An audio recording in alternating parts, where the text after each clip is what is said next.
Sikat na magkasintahan sa showbiz industry, kinasal na nga ba sa ibang bansa? Kumakalat ngayon ang bali-balita na itong magkasintahan na ito ay kinasal na sa ibang bansa at ito ay walang iba kundi si Gerald Anderson at Julia Barreto. Ngunit mariin itong itinanggi ni Gerald Anderson. Nag-text si OG Diaz kay Gerald para klaruhin ang isyu na ito at ito ang naging sagot ni Gerald. Kung ikakasal man ako, ikaw ang unang-unang makakaalam.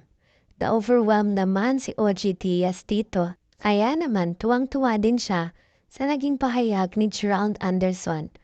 O ayan, netizen, kung malalaman ni OG Diaz, I'm sure malalaman din natin kung kasal na nga sila.